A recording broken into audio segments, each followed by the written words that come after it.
एक लंबे समय पहले एक गांव में राम और कंचना नामक पति पत्नी रहा करते थे। उनकी सीता नामक एक सुंदर सी बेटी थी। राम हमेशा सबके सामने बेवजह गर्व से पेश आता था।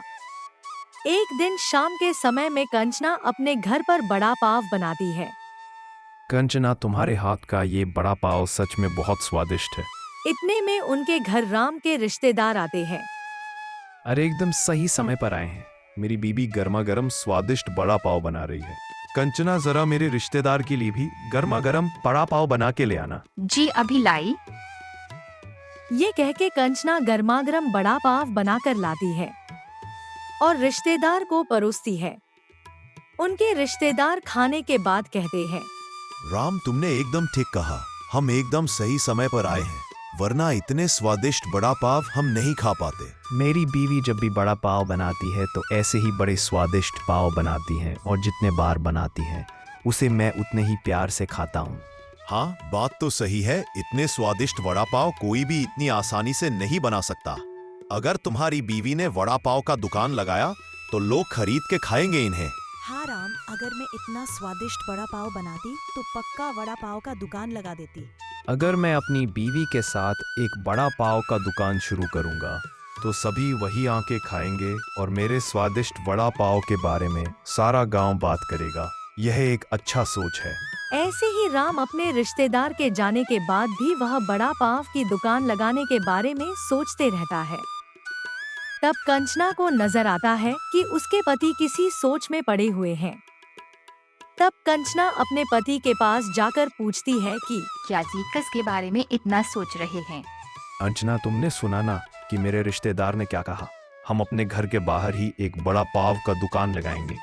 तब मेरे रिश्तेदारों की तरह ही गांव वाले भी इस बड़ा पाव के बारे में बात करेंगे। ठीक है, हम आपके विचार के अनुसार ही बड़ा पाव बनाकर बेचेंगे, पर आपको अब से बेवजह गर्व की बातें करना बंद करना होगा।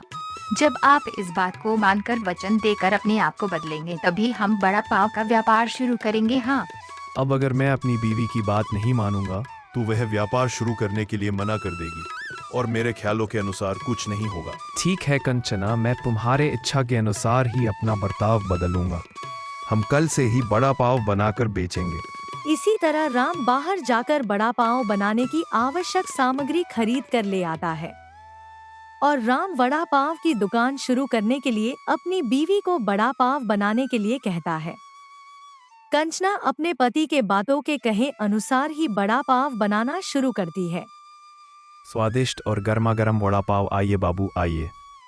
ऐसे चिल्लाने के कारण रास्ते से जा रहे सभी लोग आकर्षित होकर उसकी दुकान पर आते हैं और बड़ा पाव लेकर उन्हें खाने लगते हैं। राम, वड़ा पाव तो बहुत ही गर्म और स्वादिष्ट है। मजा आ गया। मैं अब तक इतने स्वादिष्ट वड़ा पाव कहीं नहीं खाया। हाँ, मेरी पत्नी बहुत अच्छा और गर्मा गर्म बड़ा पाव बनाती है और उसकी तरह तो कोई भी नहीं बना सकता है। और ऐसे उन्हें बड़ा पाव देकर उनसे पैसे लेता है। रात को जब पति पत्नी आए हुए पैसे को बैठकर गिनती करते हैं तो कंचना कहती है कि वाह जी, हमें पहले ही दिन लाभ आया है। निवेश के पैसों से ज्यादा तो हमने लाभ कमाया है जी। क्या सच में? अगर हमने ऐसे ही इसे बरकरार रखा तो जल्द ही हमारा एक बहुत बड़ा व्यापार बन जाएगा कंचना। हाँ, आप सही कह रहे हैं। पहले ही दिन इतने पैसे देख पति पत्नी बहुत खुश होते हैं। ऐसे ही दोनों रोज अपने सोच के मुताबिक बड़ा पाव बनाकर बेचते हैं और कुछ ही दिनों में उनका व्यापार अच्छा चलने लगता है। मेरे सोच के मुताबिक ही मेरा व्यापार अच्छा चल रहा है। किसी और की दुकान में तो इतने लोग ही नहीं आते हैं। कुछ दिन पहले ही व्यापार शुरू करने के बावजूद हमारा व्यापार बहुत अच्छा चल रहा है। और राम हमेशा की तरह बेवजह गर्व की बातों में डूब जाता है और बाकियों को भी वही बातें सुनाते रहता है। उसी दिन दुकान पर आए एक आदमी को राम बड़ा पाव लाकर देता है। मैं जब भी यहाँ बड़ा पाव खाता हूँ बहुत ही स्वादिष्ट होते हैं। एक भी बार इसका स्वाद नहीं बदला। आपने सही कहा। मेरी बीवी बहुत अच्छा बड़ा पाव बनाती है और नया व्यापार होने के बावजूद हमारा व्यापार बहुत अच्छा चल रहा है। ऐसे ही वहाँ मौजूद सभी लोगों से ऐसे ही बातें करता है। और ऐसे ही बातें करते उन लोगों से पैसे लेना भूल जाता है। राम के पैसे ना लेने के कारण लोग वहां जाकर बड़ा पाव खाते और उसे पैसे ना देकर उसकी बातें सुनकर वहां से चले जाते।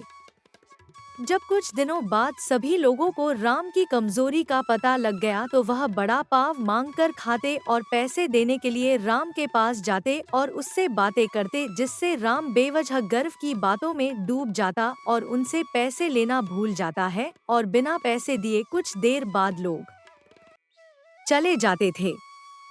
राम के इस बर्ताव के कारण उनके व्यापार में बहुत नुकसान होता है और उनके सपने टूट जाने के कारण पति पत्नी दोनों ही बहुत निराश होते हैं। कंचना, मुझे माफ कर दो, यह सब मेरे ही कारण हो रहा है। मैं ही बेवजह गर्व की बातों में डूब जाता था और लोग मेरी कमजोरी का फायदा उठाकर बिना पैसे दिए चले जाते थे, जिसके कारण आज हमें यह दिन देखना पड़ रहा है।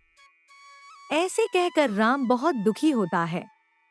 आपको अपनी गलती का एहसास हो गया, यही बहुत बड़ी बात है जी। अब हम अपना व्यापार ढंग से चलाएंगे। ठीक है कंचना। और उसके बाद से पति पत्नी दोनों ही अपने व्यापार को अच्छे से चलाते हैं और खुश रहते हैं।